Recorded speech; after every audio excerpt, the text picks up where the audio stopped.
If we're going by sheer numbers, I almost didn't recognize what the Ravens did in this draft, because the 6 selections that Baltimore made were the fewest in any singular draft of the Eric DeCosta era. The dude loves to accumulate draft picks. He just didn't have them or extra draft picks this year like he normally does. But overall, I think Eric DeCosta and company did a good job building around Lamar Jackson, who they extended the morning of the draft. To me, in terms of being a complete wide receiver, Zay Flowers was the best in this class. I actually had Quentin Johnston graded a little bit ahead of Zay Flowers overall, but I don't think Flowers was spectacular in any area. He was just really well-rounded at Boston College.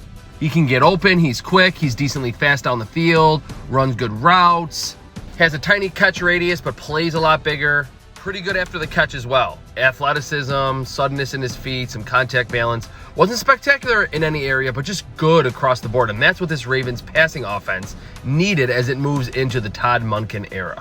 There was some hype that 3rd round pick Trenton Simpson would go all the way in the 1st round, the linebacker from Clemson. I didn't see that 1st round type of player on film, so the Ravens to get him in round 3 makes a lot more sense. I actually had him graded a little lower than in the 80s where he was picked, but he is a superb, explosive athlete that just needs to learn how to play the position of linebacker, and I'm a little bit concerned about him in coverage. But as a blitzer and getting to outside runs and screens, he's going to be great in that regard early on. I didn't love the next 2 selections. Tavius Robinson, edge rusher from Ole Miss. He's an older prospect, wasn't overly productive during his college career.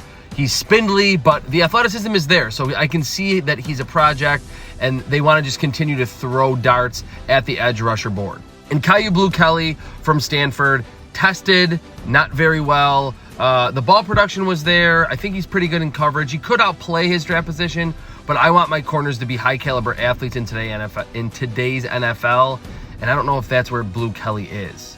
The last 2 picks were vintage Ravens, vintage Eric DeCosta. Malisala Amuvai-Lauli, my favorite name in the class, is an absolute road grader at tackle, is probably going to play guard in the NFL. And I thought he was pretty good in terms of staying balanced in pass protection.